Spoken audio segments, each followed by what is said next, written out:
अम्मा बाद फ़अऊज़ु बिल्लाहि मिनश्शैतानिर्रजीम बिस्मिल्लाहिर्रहमानिर्रहीम ला तुद्रिकुहुल अब्सार व हुवा युद्रिकुल अब्सार व हुवल लतीफ़ुल ख़बीर। 13 जमूरा से अल लतीफ़ आने बहस शुरू देख दागे पबारकी और द्वदरे बुनियादी खबरें बको नबिया इंशाअल्लाह अल खबीर वजाहत वगो मंग वेल्यू च अल्लाह लतीफ़ दे बारीक दे दा हर चीज़ आक़िबत ना और दा अंजाम ना बाखबर दे और दुनिया के सुमर कारुना तकवीरी चिकई ने एकड़े ज़्याद लताफ़ती डेरे बारीकई बगे 13 जुमा मुंग द सैयदना यूसुफ अलैहिस्सलाम तस्करा दे सिलसिले के कड़े वा दा अल्लाह दे कुदरत मुज़ाहरा चिकेदा दा अल्लाह द लुत्फ़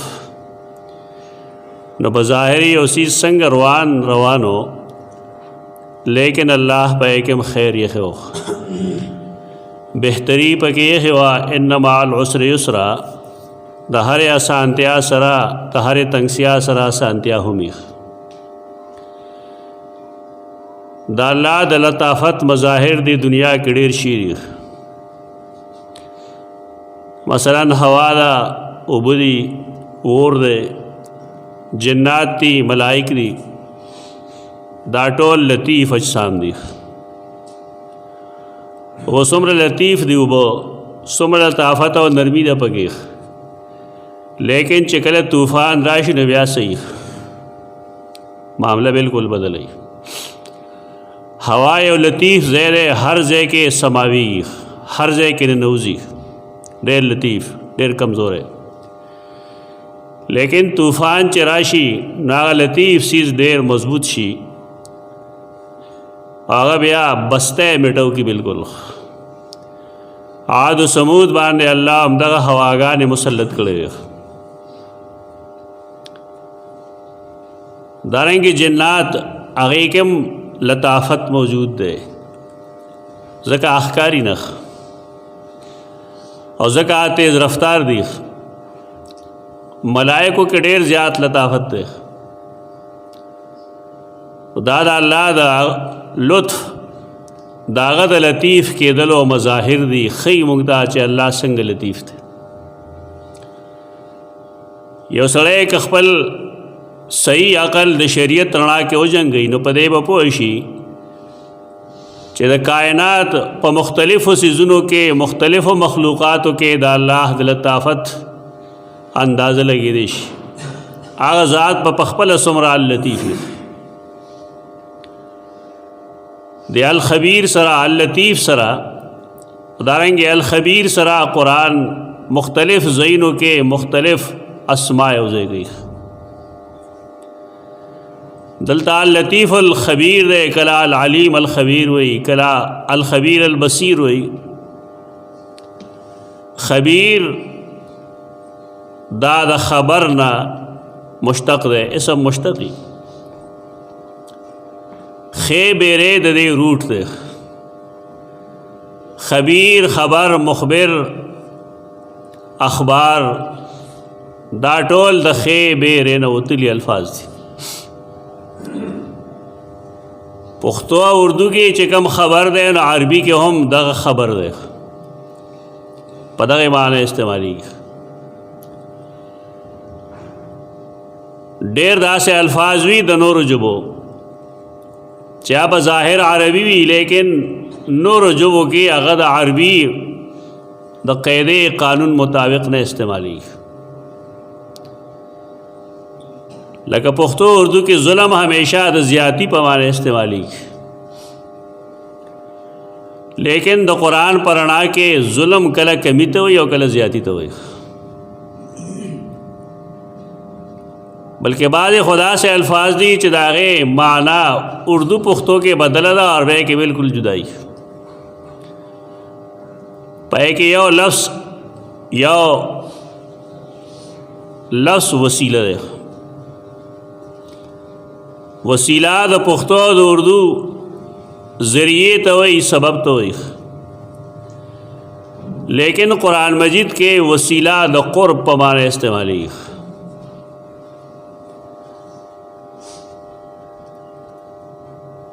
مشرانو به دا ویل چې یو سړی بصیر بالقرآن نشي کېدی، هغې لپاره یو 40 قاعدې ښودلې وې. نو په کې یو قاعده دا وه چې سړی بصیر بالقرآن هغه چې دی د یو لفظ عربي او د نورو ژبو د استعمالاتو په فرق پوه شي. که په دې فرق نه پوهېږي نو دی معنی غلطه کوي. بیا هر ځای کې یو جګړه ده چې الله ته وسیله شته که نشته، وسیله شته که نشته. مفسرینو چې څه ویلي بس هغه وکړه. مفسرین وی وابتغوا الیه الوسیله، الله ته نزدېکت حاصل کړئ په نیکو عملونو او دارنګې د بدو نه په منې کېدو. قرب په معنی د ذریعې په معنا نه استعمالیږي. داسې د ځوان لفظ د ځوان پښتو کې، اردو کې، فارسی کې ځوان بدګمانه دوی، لیکن عربی کې د دې مطلب دغه خو نه. عربی کې د ځوان مفهوم دا دی چې انسان ته یو علم حاصل شي لیکن په خپلو حواسو نه د بل چا په ذریعه معلوم شي. نو اوس که هغه ذریعه قوي نو ځوان به د یقین په معنی، او که هغه ذریعه کمزوري نو ځوان به د شک په معنی. داسې ګڼ مثالونه شته دی، ما جمع کړي دي. په دې باندې ګڼ غټ مسائل حل کیږي. کم خلق چې انکار کوي د حدیث نو هغې وایي احادیث ظني دي. نو ظني هغې وایي دا یو ګماني څیز دی، او ان الظن لا یغني من الحق شیئا. نو بیا وایي د حدیثو د حجیت انکار مونږ په دې وجه کوو. اصل دا چې ځوان مونږ وویل هغه علم ته وایي چې هغه انسان ته په نورو ذرایعو معلوم شي. احادیث ظني دی مطلب دا دی چې دا سند ته محتاج دي. که د دې د سند رجال قوي وي نو بیا به ظن به معنی یقیني، او که رجال د دې کمزوري نو بیا به ظن به معنی شکی. په هغې خو عقیده پرې د عمل هم نه جوړېږي. دا فرق کول پکار دی، تمیز، چې بعض الفاظ د عربی وي لیکن نور ژبو کې هغه په هغې مفهوم نه استعمالیږي په کومه مفهوم چې په عربی کې استعمالیږي. خو خبر یو داسې لفظ دی، خبر او خبیر، اخبار، چې دې لپاره مونږ ګورو نو قرآن او حدیث کې د استعمالات او نورو ژبو کې د استعمالات یو شان دي. په خبیر او علیم کې څه فرق دی؟ بیا دا ځان له یو مستقل بحث دی، یو شی نه دی. ځکه چې قرآن کله کله خبیر سره علیم ویلی دی، علیم سره الخبیر ویلی دی. دا دوه جدا څیزونه دي. فرق به بیا انشاءالله بله جمعه کې ښیو. خو الله خبیر دی، هغه ته خبر شته دی د هر یو څیز. خبیر فعیل د هر څیز خبردار دی.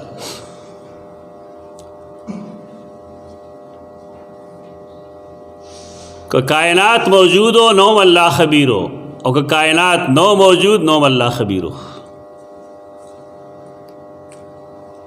دا اہل سنت والجماعت عقیدہ دغه ده، دا مار با عقیده هم دغه ده. د هر چیز خبردارې، د هر چیز اطلاع. امام قرطبی خپل کتاب الاسنا کې د دې الخبیر لاندې لیکلي دي چې الله رب العزت عالم بكل شیء، د هر چیز نه خبر یوازې هغه ده. کائنات کې مخلوق لا الله چې څومره خبر ورکول غواړي هغه امر ورکي. او چې نه ورکول غواړي نه ورکوي. یعنی د هغه امر څیز نه خبرېږي څومره چې الله غواړي. عام طور د ملک یو فرقه ده هغې د رسول الله صلی الله علیه وسلم د علم الغیب قائل دي چې الله هغه علم الغیب کلی ورکړو. بیا تیرم یو ځل ما دا بحث کړی دی هغې وی کلی ورکړی او خو دا صفت عطایي دی صفت ذاتي نه دی. د دې لپاره چې د شرک نه بچ شي. یعنې هغې سره هم دا فکر دی چې موږ چېرته شرک ونه کړو. د شرک نه د بچ کېدو لپاره هغې د ذاتي او د عطایي دا چکر لګوي. نو دا خو د خفګان خبره نه ده. هر سړی د هغه خیال لایي چې زما رایه ډېره ټیک ده. فرعون غوندې سړی هم کله کله خپل قوم ته ووایي چې دا کم دوه کسان راغلي دي موسی او هارون یذهبا بطریقتکم المثلی دی ستاسو هغه امثل هغه ښکلې لار د هغې نه تاسو اړئ. هغه ته هم خپله لار ښکلې ښکاري. د خلقو ځان له ځان له ګمانونه وي. فرعون ته هم خپله لار ښکلې ښکاري. خو داسې چې دل کې خوش رکھنے کو غالب یہ خیال اچھا د ځان د خوشحالولو دپاره دا قسمه خبرې خو ټیک دي خو که سړی دا د اصولو ته راوبلي نو پوه به شي په دې باندې چې دا تعویل محض یو ګپ دی چې دا ذاتي دی او دا عطایي دی. د انسان کم څیز ذاتي دی؟ د وجود د ذاتي دی. د نظر د سترګې د پوزه د غوږونه د مال دولت پلار مور جیداد ملک خاندان دا خو ټول عطایي دي. عطا منې د الله ورکړي شوي. ذاتي خو هغه چې هغه انسان پیدا کړي. مخلوق به څه شی پیدا کړي؟ دیو جماویل دا گپ لګي سیخ د ذاتي او عطایي دا چکر دی محض دوکه ده. زمونږ استاد محترم هغه به یو حدیث پیش کو د قیامت په ورځ رسول الله صلی الله علیه وسلم هغه به مې نور انبیا علیهم السلام به مې مونږ ټول به جمع شو اولاد آدم سیدنا آدم علیه السلام ته ورته به وایو انت ابونا ته زمونږ پلار یې. مشکل حالات دي الله ته ووایه چې مونږ سره حساب کتاب وکړي که جنتیان یو که دوزخیان یو دې مصیبت نه خلاص شو.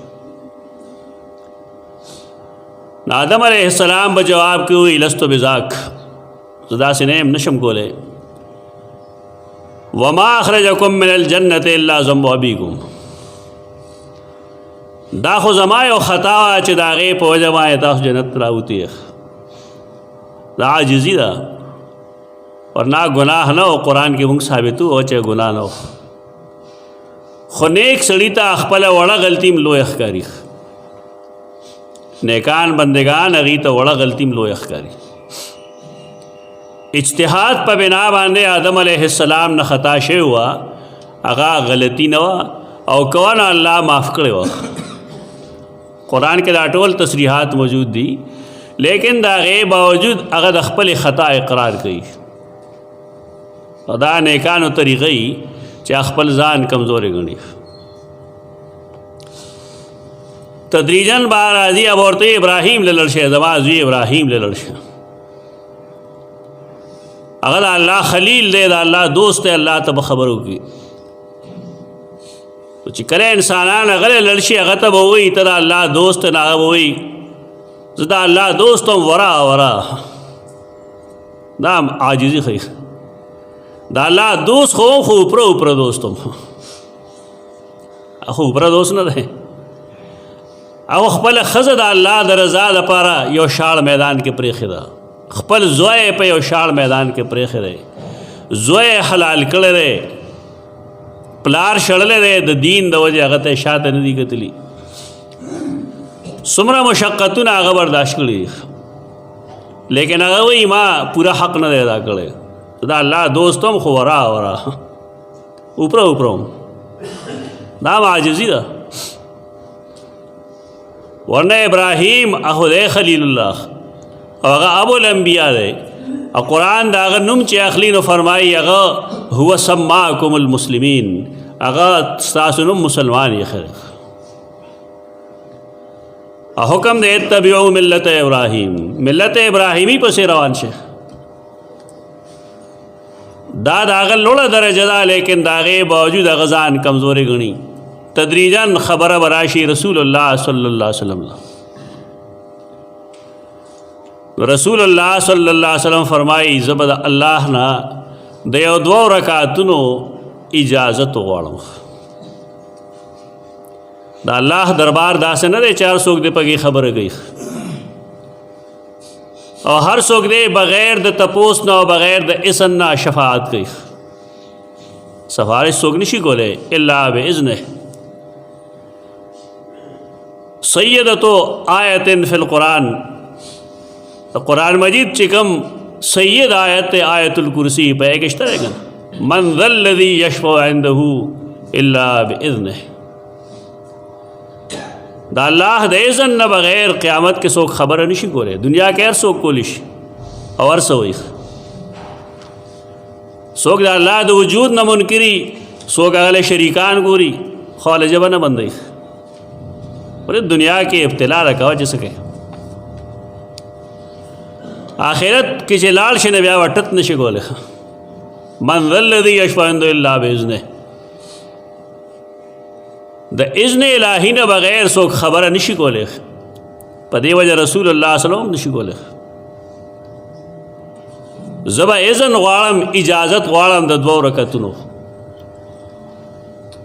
رسول الله صلی الله علیه وسلم فرمایي زبا سجدې لړشم علمت محامدا ما تبا حمدونه خودلی شي د قیامت پر ورځ هغه حمدونه چې د هغې علم مالا په دې دنیا کې نه دی راکړی شوی دا حدیث ټول خلک وایي لیکن دې نه استدلال هغې سړي کړی شیخ سید عبدالسلام رحمت الله تعالی علیه بل څوک دا استدلال نه کوي نه ما اورېدلی جانا یعنی عطائی طور هم علم الغیب رسول الله صلی الله علیه وسلم ته نه ثابت هلته خو الله ورکوي که نه علمت محامد ما دا حمدونه اخودلی شي هغه حمدونه چې دنیا کې ما ته نه دي ښودلی شي څنګه سړی د علم الغیب ادعا کوي چا فلان کې په غیب پوهېږي څوک په غیب نه پوهېږي په غیب هغه ذات پوهېږي چې هغه عالم الغیب دی هغه الله دی هغه خبیر دی هغه بصیر دی سمیع لکل شیء خبیر بکل شیء دی دا عقیده دا زړه کې وساته ستاسو دا عقیده پخه شي چې هر څه نه الله خبر دی نو بیا به دا نه وی چې پلان کې کوډې راوباسي غیب پوهېږي او دا هم نه وی چې هغه جنات خبر راوړي دروغ نه وی خبیر و علیم د الله ذات دی اخو مولیان دي که نه ایسه وایي چې جی عالم الغیب تاسو الله ته وایي او صحیح نه وایي الله نه اوس شی پټ نشته نو څنګه تاسو وایي چې عالم دی په غیب دراصل د ایمان ډاکوان وي دا علم نه دی دا د ایمان ډاکوان دي ایمان کې ډاکو یعنی خلقو ته ښیي دا چې الله ته هر چیز عالم معلوم دی نو څنګه په غیب عالم شانه غیب شته نه دا شریعت کې چې عقل چلی نه هغه دغه شان ګمراه خلک دي قرآن کې عالم الغیب شته که نشته قرآن کې څو ځایه عالم الغیب دی ګڼ ځایونه دی عالم الغیب فلا یظهر علی غیبه احدا ته دې مطلب دا ای چې د انسانانو نه څه پټي نه الله په هغې خبر دی دا داسې دوکه کې یمیان غریبانان په چا اعتماد وکړي حیران شي خلک چې جی هغه هم قرآن وي او تم قرآن وي. بیا قرآن وي خو څنګه وي؟ د مخکې نه یو نظریه جوړه کړې ده هغه ته ثابتوي. ته د مخکې ناسه عقیده مه جوړوه، قرآن ووایه. نو بیا پته ولګېږي چې ته خپله غلطه عقیده د قرآن نه څنګه ثابت دی. دا د مخکې نه دا جوړ کړي دي چې زه به ثابتوم دا چې الله عالم الغیب نه دی. و دا ګپې لګوي. رسول الله صلی الله علیه وسلم عالم الغیب نو، خبیر بكل شيء الله ذات دی، علیم بكل شيء خبیر بكل شيء الله ذات دی. جنازے منځ کو پیزار پخبو، پاک پیزار کے جنازے کیږي.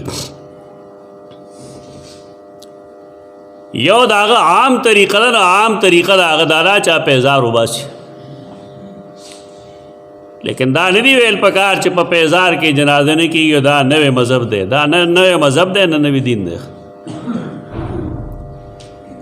او زما د عمر چې کوم مشران دي هغوی ته به یادي چې تاسو به سپلی واغېستی نو تاسو بس چل کوو باغې کې جماعت ته به نه تللی، 2 رکعاته لمونځ به هم په هغې کې نه کوو. دا خو ما ته یاد دي.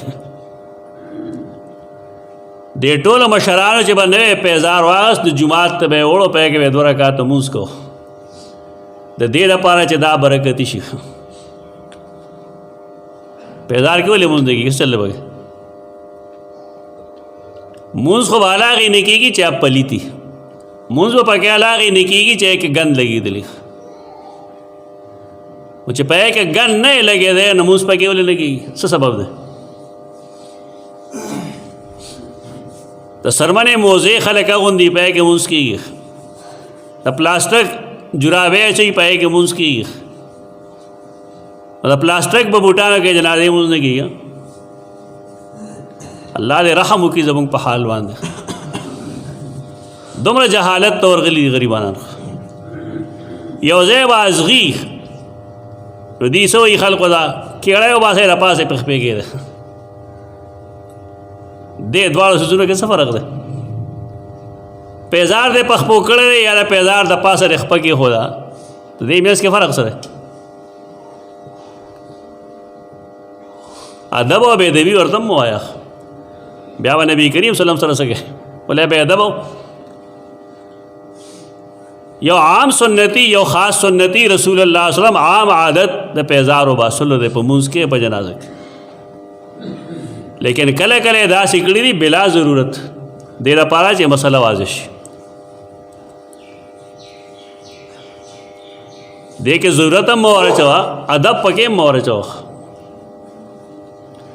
سخت ګرمي به بعض ځایونو کې خلک په سړک باندې جنازه کوي، خپیر وتېږي، ټوپونه به وي، خو پیزار کې جنازه نه کوي. نه په جنازه پوه شي نه په دعا پوه شي. رسول الله صلی الله علیه وسلم جنازې مونځ کو پیزار کې کو. صحابه کرام پیزار کې ولاړو. یو ساعت پس رسول الله صلی الله علیه وسلم خپل پیزار وباس.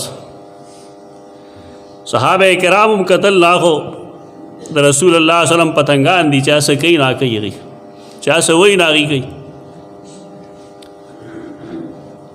نمونه ده هغې دپاره، موږ دپاره هم نمونه ده. هغې چې پیزار وباسه مونځ شو نو رسول الله صلی الله علیه وسلم فرمایل تاسو خپل پیزارونه ولې وباسل؟ هغې وجه وویله چې یا رسول الله تاسو وباسل، مونږ ځکه وباسل. هغه فرمایل ما ته خو جبریل راغی او ما ته یې وویل چې ستا د پیزار لاندې ګندګي ده. دا صحیح حدیث دی. پیزار لاندې ګندګي ده، لیکن رسول الله صلی الله علیه وسلم خبر نه دی. او وایي خیر آباد کې سړی دی نو هغه د ځمکې د ویښ نه جادو راوباسي، سحر راوباسي. دا خو ډېر پوه سړی نه دی. دا خو د رسول الله صلی الله علیه وسلم نه یو 100 ګوتې اوچت دی. نعوذ بالله من ذلک. عجیبه عجیبه عقاید لري خلک، عجیبه عجیبه کفري عقیدې لري. د خلقو د دې سادګۍ نه یا د بې علمۍ نه یا د بېوقوفتیا نه پیران څه فایده اخلي؟ پیران دا فایده اخلي چې ګورې پیر ته د مرید د کور چرګ چرګوړه ښکاري او ډېر چالاک دي. مطلب ہے چرګان به خامخا منکر راځي کور کې څه بوساړی موساړي کپړې مکړي چې راځي منکر ځکه موږ ته هر څه پته ده. د خلقو په ایمان داسې ډاکا چې او خپله خېټه سره یي ته ته ووایه پیر صاحب لوی سړی وی خو الخبیر الله دی. رسول الله وسلم یو ځل فرمایل والله ما اعلم ما وراء هذا الجدار، زما دې په الله قسمي ما ته پته نشته دیوال نه خاصري چې کله الله نه خبري نه خبري، لیکن چې کله خبري نو به بوزي اسمان ده سدرۃ المنتہا ته ورسي او جنت او جهنم مشاهده پی وږي. مطلب دا دی چې دا ټول سوزونه د الله اختیار دی چې خبري یې نو خبري کی بشک، لیکن نبی خبري او چې نه خبري نو خپو کې او سیس پروتي او بیا ورته نخکاری. صحابه کرام هم پارسیز خبیر نو. امام قرطبی دلته کې حدیث نقل کړی دی کم چې امام بخاری کتاب العلم کې لیکل دی صحیح بخاری کې. حدیث دا ہے چې قرآن مجید یو مثال پیش کړی دی د کلمې طیبه. د کلمې طیبه مثال کشجرة طیبه اصلها ثابت وفرعها فی السماء. مثال د کلمې طیبه پشان د یو مزیدار ونه دی، هغه ونه چې د هغې جړې ډېرې ښکته دلي ځمکه کې او د هغې څانګې اسمان کې توتی اکلها کل حین موجودی د هغې میوې په هر زمانه کې. دا مثال یې ورکړی دی چې کلمه طیبه باندې څوک یقین ساتي نو د هغې مثال د مضبوطې ونې عقیدې سره تعلق لري. فضائل مه بیانوئ یوازې عقیده زده کړئ. الله خبیر ګڼئ، الله علیم ګڼئ، الله بصیر ګڼئ دې لپاره چې ډاکوان ډاکه وانه چي. زمونږ خلک عقیده باندې نه پوهېږي اعمال یې زور ورکړي. عمل ضروري دی. الیه یصعد الکلم الطیب والعمل الصالح یرفعه. عمل صالح د کلمې طیبې د پورته کولو ذریعه ده، دې کې شک نشته، لیکن اول د سړی عقیده وپېژني. قرآن مثال دې لپاره پیش کړی دی. یو ونه دا د هغې جړې مضبوطې دي، مطلب دا دی چې د دې سړي مؤمن ایمان به ډېر کلک وي، دی اوړي راوړي نه. د کومو خلقو چې په خپلو شاګردانو یقین نه وي نو هغې شاګردان منېږي چې پلانکي صاحب لمه دی، پلانکي استاد لمه دی، پلانکي استاد لمه دی، یې نور څه وجه نه وي. هغې ته پته وي چې که دی هلته لړ که نه نو دا اړوي ولې عقیده یې خو ورته خولې نه ده. او که ښیي نو هغه د قطعي نس نه نه ښیي، هغه د خلقو آرا ښیي چې پلانې وایي او پلانې وایي، پلانې وایي او پلانې وایي. یې کې دا نه وي چې الله څه ویلي دي او رسول الله صلی الله علیه وسلم څه ویلي دي. دې ته دو نمبري وایي، دا دو نمبر عقیدې ښیي. دا ونه کومه چې قرآن مثال د هغې پیش کړی دی توتی اکلها کل حین.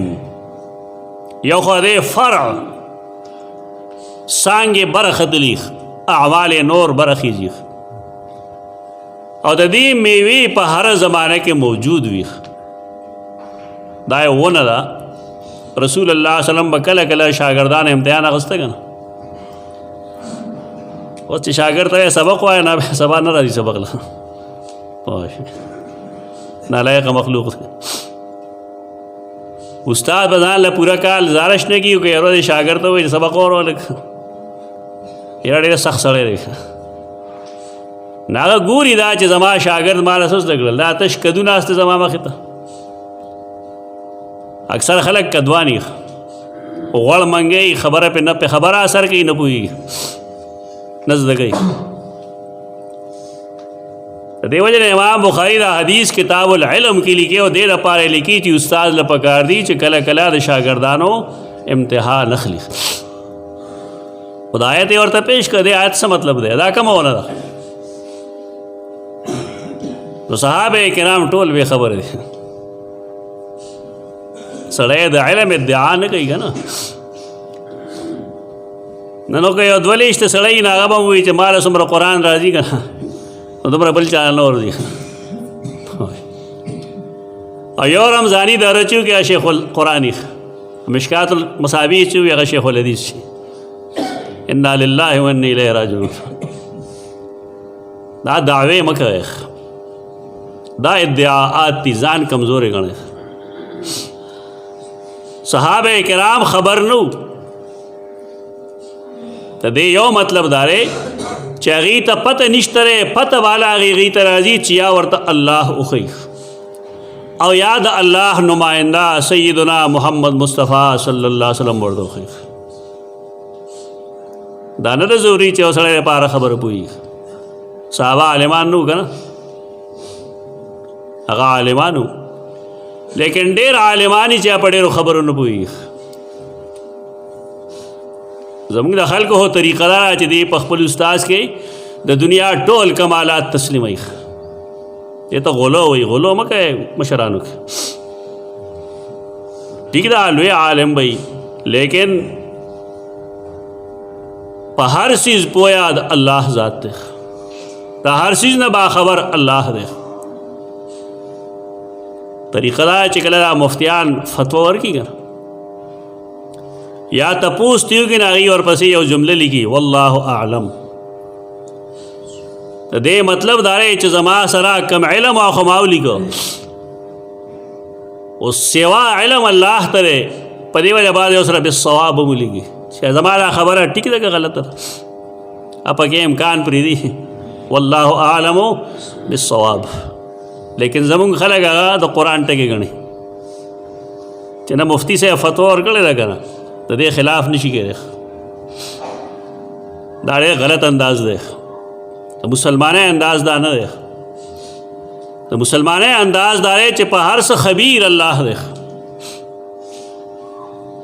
امام قرطبي الاسنا کې د الله د خبیر نوم د وصف لاندې دا حدیث نقل کړی دی او ثابتو الله غواړي چې د هر چیز خبر یا د قرآن د ہر آیت د تفسیر نہ صحابہ کرام باخبر نو ذکا غی جواب کس نو سیدنا عمر هم دے خلقو کے ابوبکر صدیق هم ناستو شمیر صحابہ دی اور دا دلیل دے رہے چې قرآن پخپل تفسیر کے دا رسول اللہ صلی اللہ علیہ وسلم تفصیل تا محتاج دے دے وجنا دا قرآن نمبر مفسر رسول اللہ صلی اللہ علیہ وسلم تویلش سیدنا ابن عمر پکیم ناستو دی چلڑل کورتا نا عبداللہ خپل پلار عمر توی رضی اللہ عنہما چمال جواب راتو چلا کجور دا خطاسو لوی لوی صحابہ ناسوے نما دا شرم نرا خبرو نکلل دا گورا کشر لگ دے لیکن اللہ غلط پوئے ورکڑے دا د رسول الله صلی الله علیه وسلم د صحبت ټول شاګردان یو شان نه وي ټول عالمان یو شان نه د چا فرق مراتبي څوک به کشري الله غله ډېر سمجھ ورکي څوک لوی سړی الله غله سمجھ نه ورکړي خو په دې بنیاد د یو بل بې عزتي نه پکار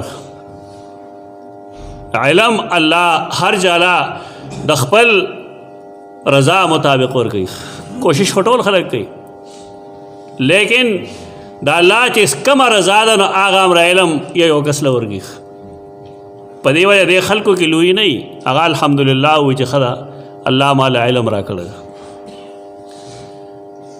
ناقص خلق د کم علماء بې عزتي کوي چې دا پوهېږي نه دا خر دی او فلان دی او فلان دی دا د علماو خبرې نه وي